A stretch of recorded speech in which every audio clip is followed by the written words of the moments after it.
I'm gonna start something new. It's gonna be called Nana Advice. Nana Advice.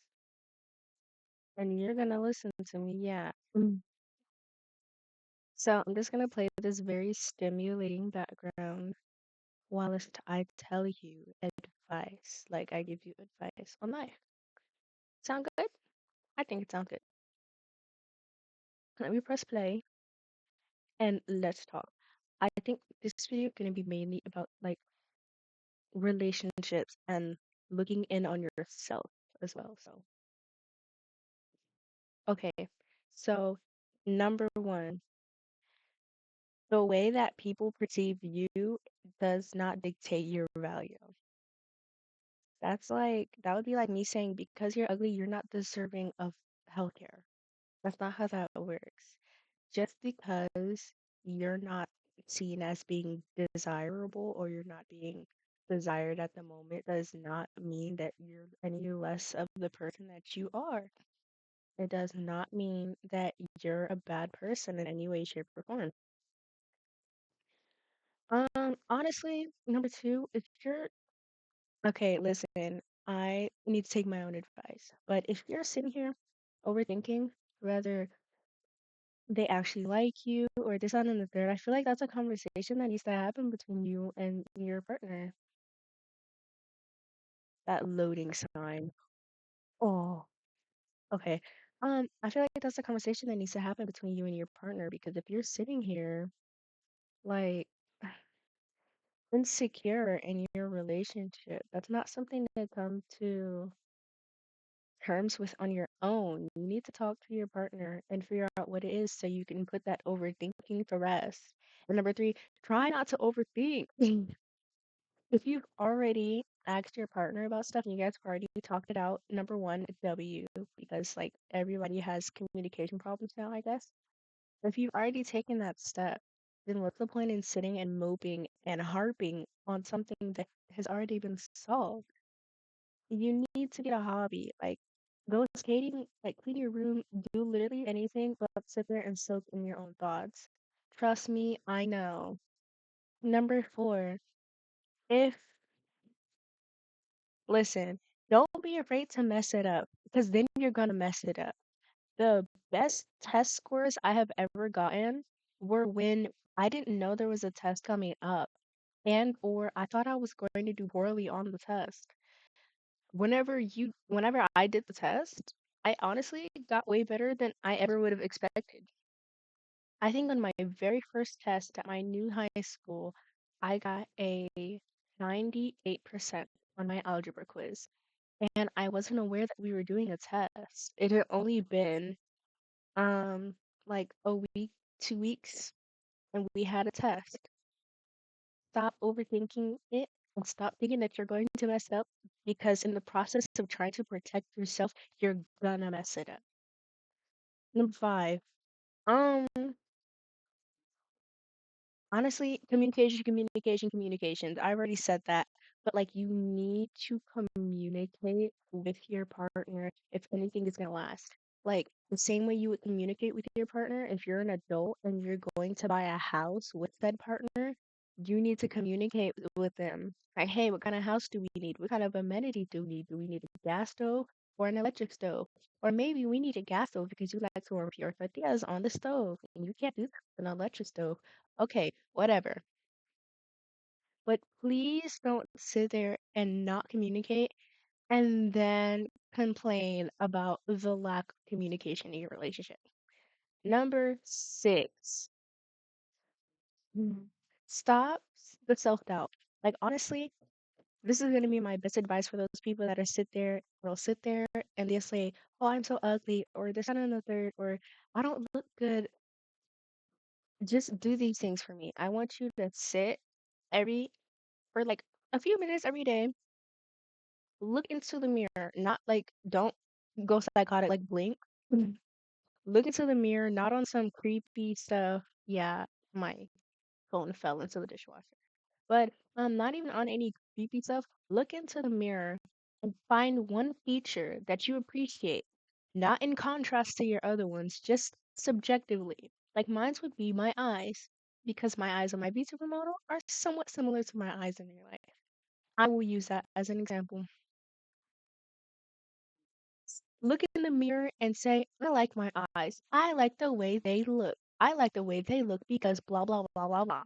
I like no no no no no. I like blase blase blase whatever. Or like if it's your nose, you say, I like the way the sit looks like a button. I like the fact that I have a button nose. I like the way the bridge of my nose is very straight. Blah blah blah blah blah. Like try that. It helps. I promise it does. Number six, I think 6 or 7. Unintended. If you it also has to do with like self-doubt. If you just take a picture of yourself when you're feeling like the hottest person on planet Earth, I promise you, when you go back and look at those pictures, you will again feel like the hottest person on planet Earth. So just take the selfie. Don't also number 8, I'm just gonna go off of a whim and say that I'm on number 8 now. Stop caring so much about what other people see you as, because other people's perspectives of you again does not define who you are. For all people at school now, I'm just a very academically driven kid, which I am, but that is all they know because they don't know me when I'm at home, when I'm in the comfort of my home, and when I'm alone. Not only am I academically driven, I also rollerblade. Like, I had abs for like 2 months before winter weight hit me in the face. But, like, things like that. Stop letting other people dictate who you are because it doesn't work unless you actually believe them. If everybody keeps saying you're ugly, you're ugly, you're ugly, you're gonna believe that you're ugly. And that won't then be them dictating who you are. That will now be you and them dictating who you are. So if you don't think you're ugly, you're not ugly. You're just not that person's cup of tea. And me personally, I would never call somebody else ugly.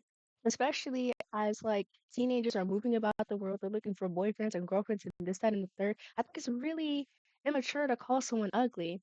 Whenever my friends show me like their boyfriends or whatever, we have very, very different tastes, by the way. I'd never say, oh, he's ugly. My exact wording, almost verbatim, is most of the times, he's just not my cup of tea, or I just don't find him attractive. Which also, I feel like that's like bestie code. Like, if I thought he was cute, I still wouldn't say anything. Or like, I'll be like, okay, I understand. That's it. That's all you need to say. Also, with these friends, stop letting these friends dictate what you do. I had a friend in middle school who bullied me for liking K-pop. And then in I think it was my sophomore year of high school, she started liking K-pop. She was obsessed with K-pop because I introduced her to K-dramas. Again, dishwasher one. But yeah, she was obsessed with K-pop. I introduced her to the Korean drama and pop scene via K-dramas. But she literally bullied me and harassed me about it. She also, on many occasions, was on call with me while she was describing my body in ways that I wouldn't even describe it to people that I know. But she was describing my body to these people that I would have never met and I have still yet to meet. She was obsessed with my body. So I think that's more than enough proof to stop taking what everybody says about you for more than 5 grains of salt. Okay? It's literally nothing. And I think that's the end of my video. Um, yeah, I think that's it. Honestly, I can go a little longer. So I'm gonna that sounds sus. But I'm just gonna give you guys like a few more examples, like 2 or 3. You need to stop letting stigma dictate who you are. This goes hand in hand with the letting your friends dictate who you are thing.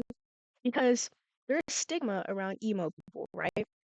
If you're in that scene, or maybe you're even boss, stop letting people who think that those people are weird dictate what you do and how you dress.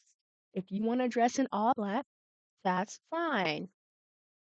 Should we be able to see your butt cheeks? No. Should we be able to see your areolas? No. That's literally it. Stop letting stigma dictate how you dress. Also, there's I don't know what the genre is, but it's like with a lot of colors, it's like literally the direct opposite of being goth or emo or scene. It's like actually no, not scene. It's like an extremely colorful version of scene. I don't know what it's called. You guys can help me out. But yeah, personally, I think those kinds of styles look great on everybody. But you do you. Also, stop copying each other. I walk in the hallway, I see five of the same girl, just with different face and different hair. You guys will be wearing the same plain, solid color top and black leggings for the entire school year.